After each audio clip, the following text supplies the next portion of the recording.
નમસ્કાર દર્શક મિત્રો, અરવલ્લી જિલ્લા પ્રભારી સચિવ શ્રી રૂપવંતસિંહની અધ્યક્ષતામાં જિલ્લા આઈસીડીએસ અને જિલ્લા શિક્ષણ વિભાગની બેઠક મળી. સ્વસ્થ અને શિક્ષિત બાળકો દેશની આવતીકાલ છે. તેમના થકી રાજ્ય અને દેશનું ઉજ્જવળ ભવિષ્ય છે. આ બાળકોના પોષણ અને શિક્ષણ માટે ગુજરાત સરકાર સતત કાર્યરત છે. વિવિધ યોજનાઓ થકી બાળકોના પોષણ અને શિક્ષણ માટે સરકાર સતત પ્રયત્નશીલ રહે છે.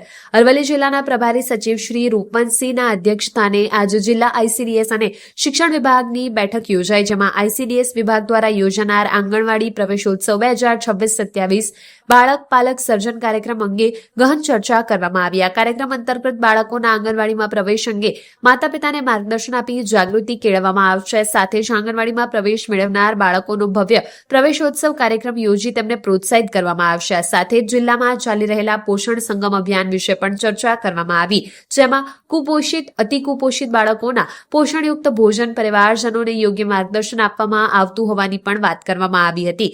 આ સાથે જ પ્રભારી સચિવ શ્રી દ્વારા જિલ્લામાં ચાલી રહેલા બેક ટુ સ્કૂલ સર્વે અંગે પણ માહિતી મેળવવામાં આવી હતી. આ કાર્યક્રમ અંતર્ગત જિલ્લામાં ડ્રોપઆઉટ રેશિયો અંગે સર્વે હાથ ધરાયો છે, જેના આધારે જિલ્લાનો ડ્રોપઆઉટ રેશિયો કેવી રીતે ઘટાડી શકાય તે અંગે રોડમેપ પણ તૈયાર કરવામાં અંગે વિચારણા કરવામાં આવી હતી. આ સાથે તેમણે જિલ્લાની પીએમ શ્રી શાળાની મુલાકાત લઈ માર્ગદર્શન પણ આપ્યું હતું. આજની બેઠકમાં જિલ્લા વિકાસ અધિકારી શ્રી દીપેશ કેડિયા, જિલ્લા ગ્રામ વિકાસ એજન્સી નિયામક શ્રી રાજેશ કુચારા, જિલ્લા પ્રાથમિક શિક્ષણ અધિકારી શ્રી નૈનેશ દવે, જિલ્લા આઈસીડીએસ અધિકારી શ્રી મનીષાબેન, જિલ્લા માહિતી અધિકારી નિધિ જયસ્વાલ સહિતના અધિકારીઓ ઉપસ્થિત રહ્યા હતા. આવા જ અવનવા સમાચારો માટે જોતા રહો અર્થ પડકાર ન્યૂઝ, હેડ ઓફિસ ગાંધીનગર. જોતા રહો અર્થ પડકાર ન્યૂઝ અને અમારી ચેનલને લાઇક, શેર અને સબસ્ક્રાઇબ કરવાનું ભૂલશો નહીં.